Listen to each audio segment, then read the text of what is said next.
Of the class of 2015 is only one of the greatest fighters to ever step foot inside the octagon.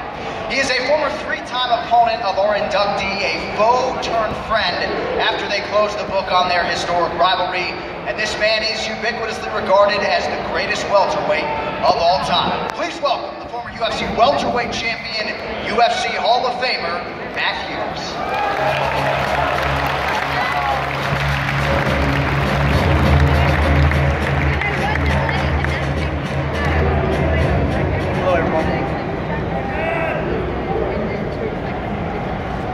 Matt Hughes again, two-time welterweight champion and now two-time Hall of Famer.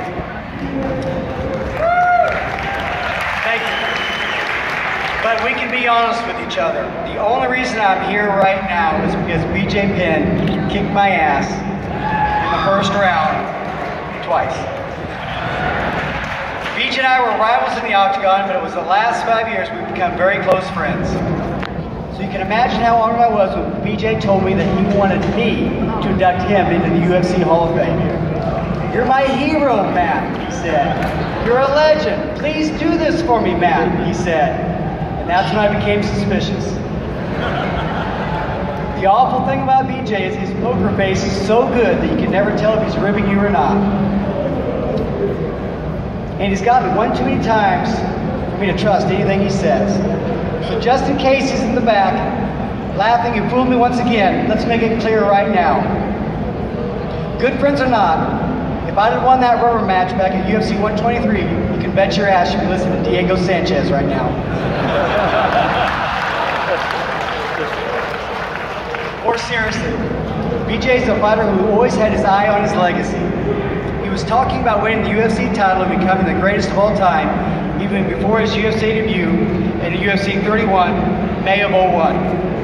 He came into the sport to become a legend, and nothing was less acceptable to him. Well, BJ, mission accomplished. You're one of only two men to win titles in two different weights. You're a former welterweight champion, and you're a former lightweight champion. The stats underline just how good this guy was. During the 5 hours, 18 minutes, and 7 seconds he spent inside the octagon, he carved out a legacy that none of us will forget. He scored some of the fastest knockouts in UFC history in two different weight divisions. Excuse me. You guys have to put up with a non-professional speaker right now. I speak by talking or by actions. He landed more strikes, knocked out more opponents, and scored as many takedowns as any lightweight in UFC history. I can't say I really followed his career until I got the call to fight him at UFC 46 back in January of 01. Quite honestly, I thought I'd make a mistake of it, and the UFC would never call me about another lightweight again. BJ took me down early in the round, which was a shock to me, then managed to keep me on my back. I still thought I would win the fight pretty easy, but then BJ stood up and landed a right hand in my jaw. I went from being super confident to being hurt and then choked out. I couldn't believe he beat me and my title was gone. I'm happy, or at least it says here I'm happy, that beating me for the welterweight title started BJ's legacy as a UFC great. But honestly, I feel that if I had any impact on BJ establishing himself as a UFC legend, it was not the fight he beat me, but actually when I beat him in UFC 63 in 06. Let me explain. That was a fight where I used my size and strength to outlast BJ, and after losing to me, knowing another welterweight title shot was a long time coming, BJ realized he didn't go down to 155 pounds. And it was a lightweight we found and saw just how special, once-in-a-lifetime fighter BJ is. His wins over Jens Pulver, Joe Stevenson, Sean Shirk, Kenny Florian, and Diego Sanchez were flawless. I don't think BJ lost a single round during his reign of terror over the 155-pound division. As a lightweight, he landed a record number of strikes, scored the most amount of stoppages in history, and scored an 11-second knockout. He has the highest takedown accuracy in history. His performances at the time were so impressive. When he fought former champ Sean Shirk at UFC 84, Penn connected with 70% of his shots. A percentage we haven't seen since championship, a percentage we haven't seen in championship level since. The fight versus Diego Sanchez was, for me, one of the great performances in title defense in UFC. BJ avoided 100 of 107 strikes thrown by Diego and defended all 27 of Diego's takedown attempts. It was maybe the single best performance of a UFC champion versus a top contender I'd ever seen. And of course, he also beat some of the best welterweights of his era too. He beat me, Enzo Gracie, former welterweight champion Matt Serra, and a lot of people's eyes, he beat GSP in the first fight. Outside of the UFC, he beat the best lightweight in Japan, Gomi, which most historians make BJ Penn the clear choice for the greatest lightweight of his era, if not of all time.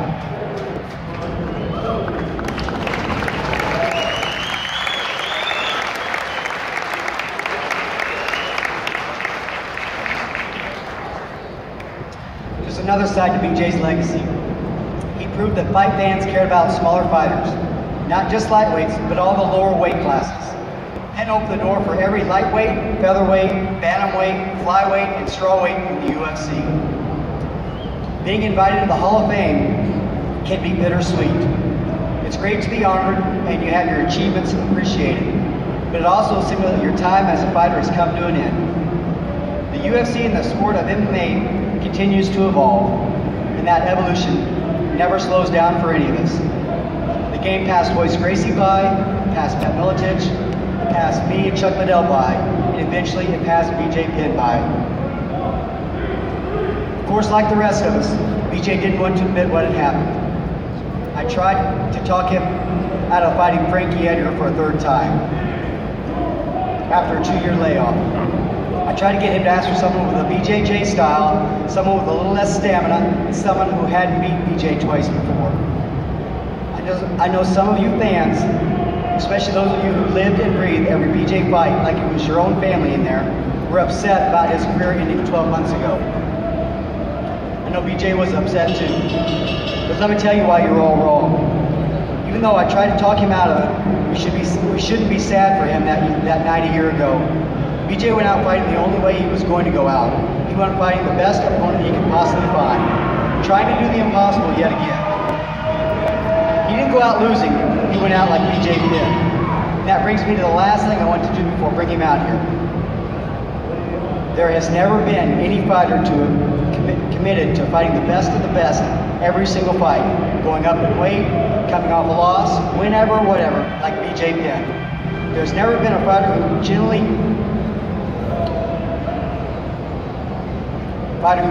there are fighters who don't care who they're matched against, and champions who will fight any contender, at any place or any time. But only BJ Penn can dream up the hardest possible matchups and then demand they happen.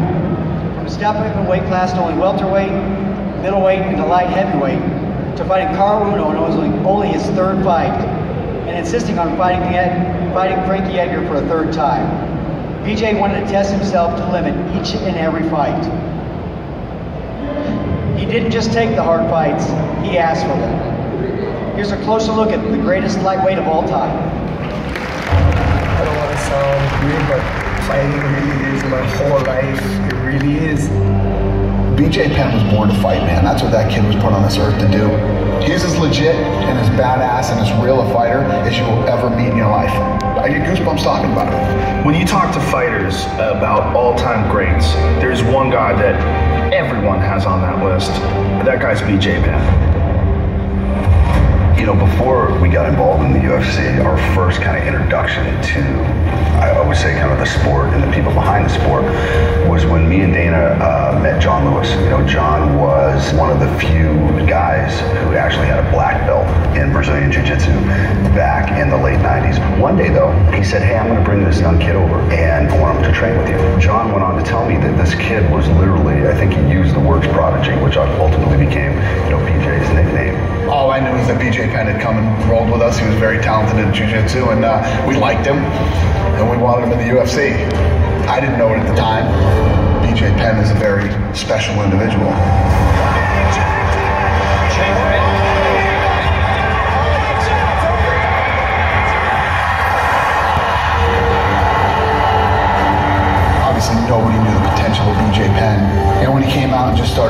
steamrolling everybody. You know, BJ Penn took off and became a huge star for us.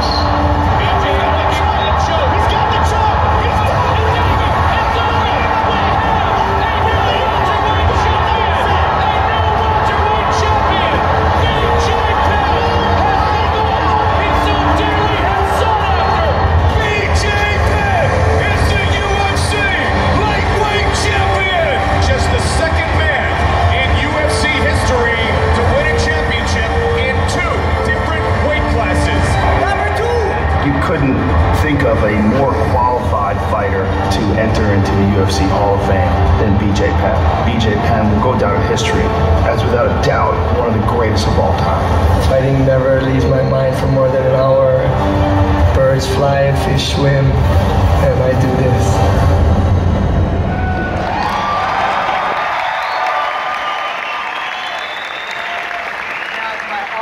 Pleasure to introduce to you the newest member of the UFC Hall of Fame, the two-time, two-division world champion, the prodigy, a man I'm proud to call my friend, BJ Penn.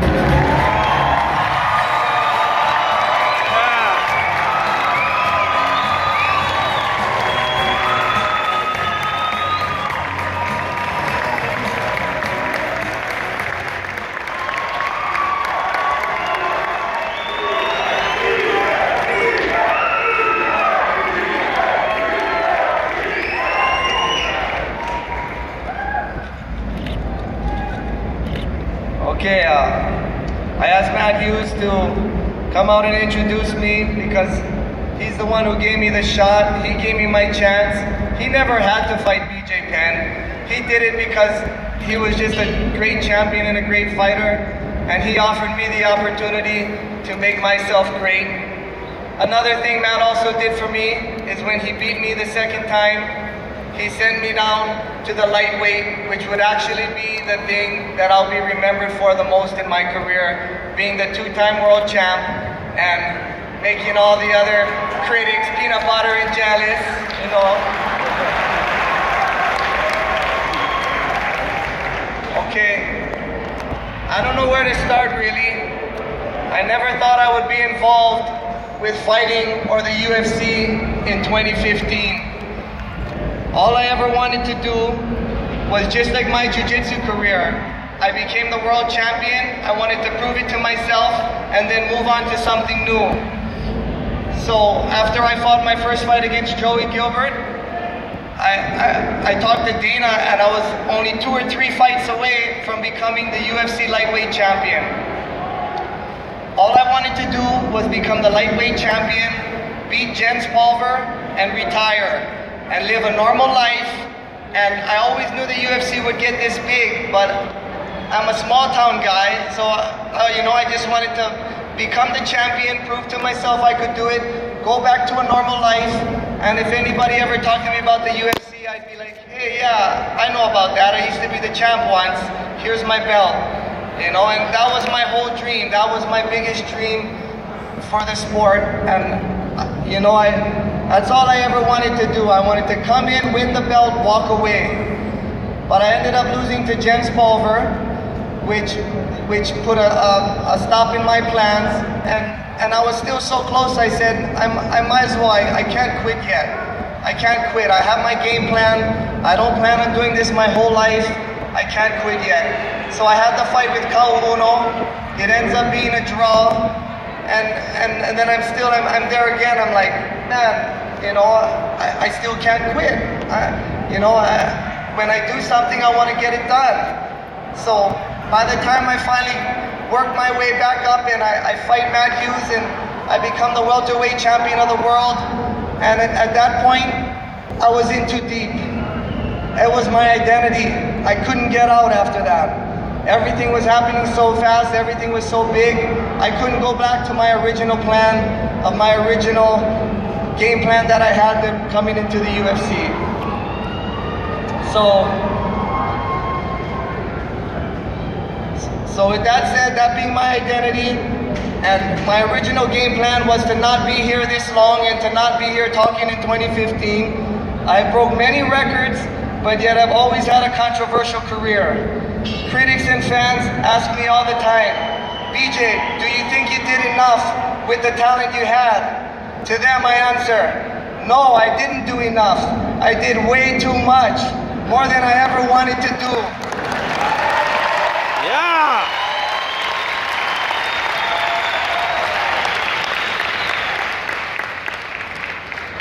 I would like to thank my family, my kids, Kulia and Ava, their mother, Shaylin Waiva, my father, my mother, my brothers, JD, Jay, Reagan, Kalani, my sister, Christina. I thank my whole family for always being supportive, always coming out, supporting me. My family is just as famous as me because they backed me the whole way.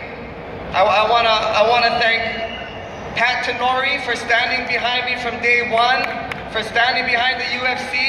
He was the first real brand to even try to get in and, you know, do something. Thank you very much, sir. And I want to go into a lot of people that helped me through my martial arts career, and I'll say it in order of appearance. I want to thank my uncle Emmanuel, who talked me into having my first fight at 3 years old against this kid who kept taking my toys. I want to thank Tom Callis for introducing me to Jiu-Jitsu. I want to thank Ralph Gracie, because that's the guy who I imitated and emulated, and that's when you saw the man walking in the beginning with that look in his eye ready to fight. Ralph Gracie taught me that. He taught me to not be scared of anybody, and he taught me to fight anybody of any size. I want to thank Higan Machado, John Lewis, Steve Silva, Sharuto, Andre Pederneiras, Javier Mendez, Crazy Bob Cook, Brian Johnson, Frank Shamrock, Tito Ortiz, Chuck Liddell, John Hackelman, Mark Coleman, Don Fry, Adrian Silva, Rudy Valentino, who's like a father figure to me, got me into my Hawaiian roots. I want to thank Matt Lindland. I want to thank Jason Perillo. I've never talked more about fighting with one man more than him. He'll call me, we'll talk about fighting, and I'll be like, you think this is the first talk I had about fighting today? I've been talking about fighting all day, kid. I want to thank Tony Aponte, who stuck with me forever. One of the greatest nutritionists of all time. I want to thank Troy Mandalonis, Kenny Johnson, the McCauley brothers, Alan Goes, Marv Marinovich. I want to thank some personal friends who's always been by my side. I want to thank Gary Lovett for keeping me in order. I want to thank Rich Scholl, Hoy Uehara, Dave Weintraub, Pedro Carrasco, Scott Hernandez, Yama Kimi. I want to thank the UFC staff. I want to thank Dana White for bringing me in when nobody believed, and Dana White knew I was going to be the best. He knew I was going to be the champion.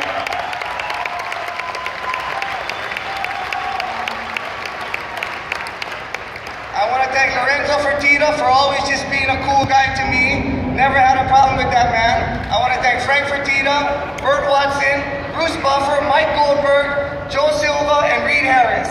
I want to thank everybody from the UFC gym staff and the UFC gym for giving me something to, you know, to retire on and to be involved with as I move on to the next career of my life.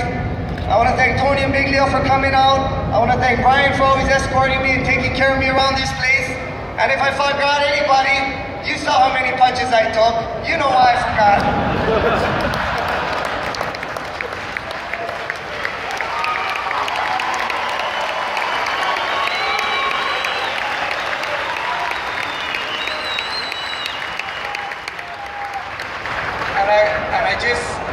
The number one people I gotta thank, made it all possible is the fans. Thank you guys. I love you guys.